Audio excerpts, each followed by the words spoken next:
श्री चिंतामणी पार्श्वनाथजी जिनालयની 382મી જયંતિ અદ્ભુત પ્રભુભક્તિ સાથે મહોત્સવનો પ્રારંભ થયો। સાલગીરી નિમિત્તે ઉમરા પાર્ટી પ્લોટ ખાતે પાર્શ્વમિલન ગૃહ રાજ્યમંત્રી હર્ષભાઈ સંઘવી પાર્શ્વમિલન કાર્યક્રમમાં ઉપસ્થિત રહ્યા। જૈન સમાજના હજારો લોકો કાર્યક્રમમાં હાજર રહ્યા હતા। અતિ પ્રાચીન છે શ્રી ચિંતામણી પાર્શ્વનાથજી જૈન તીર્થ। જૈન સમુદાયનું આસ્થાનું કેન્દ્ર છે ચિંતામણી પાર્શ્વનાથજી જૈન તીર્થ।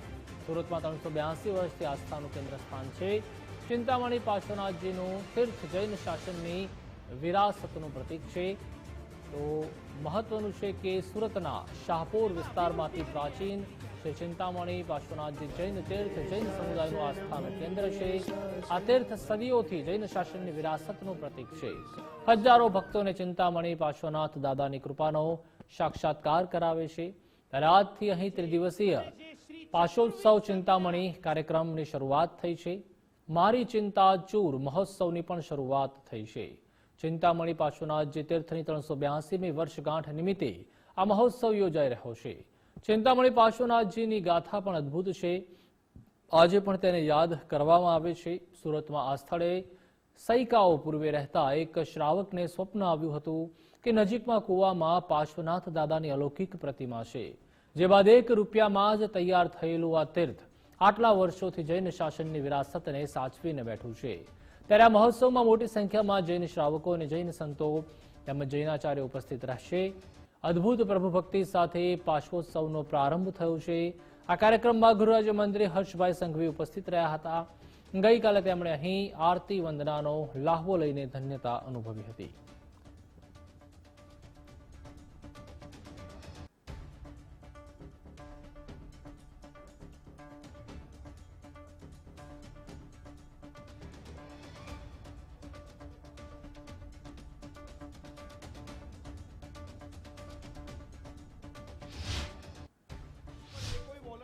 આપણા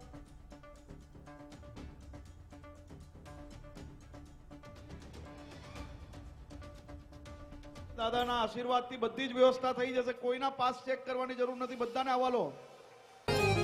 બોલો શ્રી ચિંતામણી પાર્શ્વનાથ દાદાની। આજે સુરત શહેરનું આ સૌથી મોટું ગ્રાઉન્ડ બી નાનું પડી ગયું આપણી દાદાની ભક્તિમાં।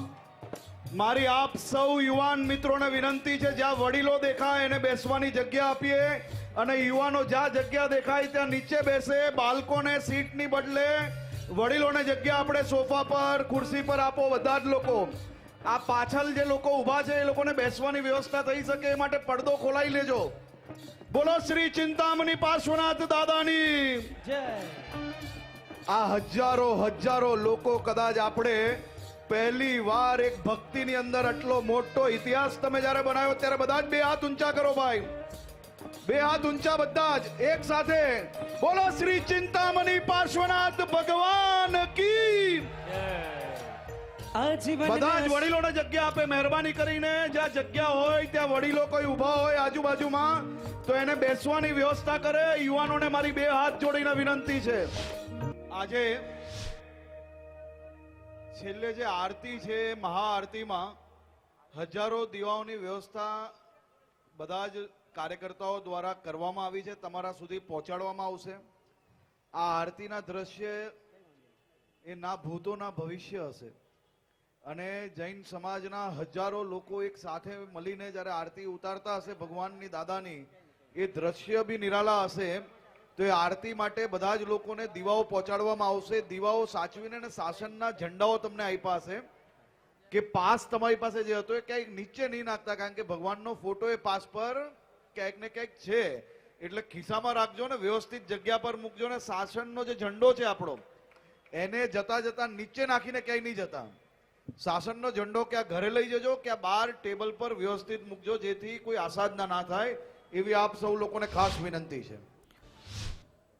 તો શ્રી ચિંતામણી પાર્શ્વનાથજી જિનાલયની 382મી જન્મ જયંતિ ઉજવવામાં આવી। અદ્ભુત પ્રભુભક્તિ સાથે મહોત્સવનો પ્રારંભ થયો છે। તેના જે ડ્રોન શોટ્સ છે તે પણ સામે આવ્યા હતા અને ખૂબ જ મોટી સંખ્યામાં લોકો તેમાં ઉપસ્થિત રહ્યા હતા। તો સાલગીરી નિમિત્તે ઉમરા પાર્ટી પ્લોટ ખાતે પાર્શ્વમિલન કાર્યક્રમ યોજાયો, જેમાં ખાસ ગૃહ રાજ્યમંત્રી હર્ષભાઈ સંઘવી પણ ઉપસ્થિત રહ્યા હતા। જૈન સમાજના હજારો લોકો કાર્યક્રમમાં ઉપસ્થિત રહ્યા। અતિ પ્રાચીન છે શ્રી ચિંતામણી પાર્શ્વનાથજી જૈન તીર્થ. જૈન સમુદાયનું આસ્થાનું કેન્દ્ર છે ચિંતામણી પાર્શ્વનાથજી જૈન તીર્થ અને 382 વર્ષથી આસ્થાનું કેન્દ્ર તે સુરતમાં રહેલું છે. ચિંતામણી પાર્શ્વનાથજીનું તીર્થ જૈન શાસનની વિરાસતનું પણ પ્રતીક છે. મહત્વનું છે કે સુરતના શાહપુર વિસ્તારમાં અતિ પ્રાચીન શ્રી ચિંતામણી પાર્શ્વનાથજી જૈન તીર્થ સમુદાયનું આસ્થાનું કેન્દ્ર છે. ત્યારે આ તીર્થ સદીઓથી જૈન શાસનની વિરાસતનું પ્રતીક છે અને હજારો ભક્તોને ચિંતામણી પાર્શ્વનાથ દાદાની કૃપાનો સાક્ષાત્કાર આજે થયો હતો. રાતથી લઈને 3 દિવસ સુધી પાશોત્સવ ચિંતામણી કાર્યક્રમ યોજાવાનો છે, જેમાં મારી ચિંતા ચૂર થાય તે મહોત્સવની શરૂઆત કરવામાં આવી છે. ચિંતામણી પાર્શ્વનાથજી તીર્થની 382મી વર્ષગાંઠ નિમિત્તે આ મહોત્સવ યોજાઈ રહ્યો છે. તો પાર્શ્વનાથજીની ગાથા પણ અદ્ભુત છે. આજે પણ તેને યાદ કરાય છે. સુરતમાં આ સ્થળે સૈકાઓ પૂર્વે રહેતા એક શ્રાવકને સ્વપ્ન આવ્યું હતું કે નજીકના કૂવામાં પાર્શ્વનાથ દાદાની અલૌકિક પ્રતિમા છે, જે બાદ ₹1 જ તૈયાર થયેલું આ તીર્થ આટલા વર્ષોથી જૈન શાસનની વિરાસતને સાચવીને બેઠું છે.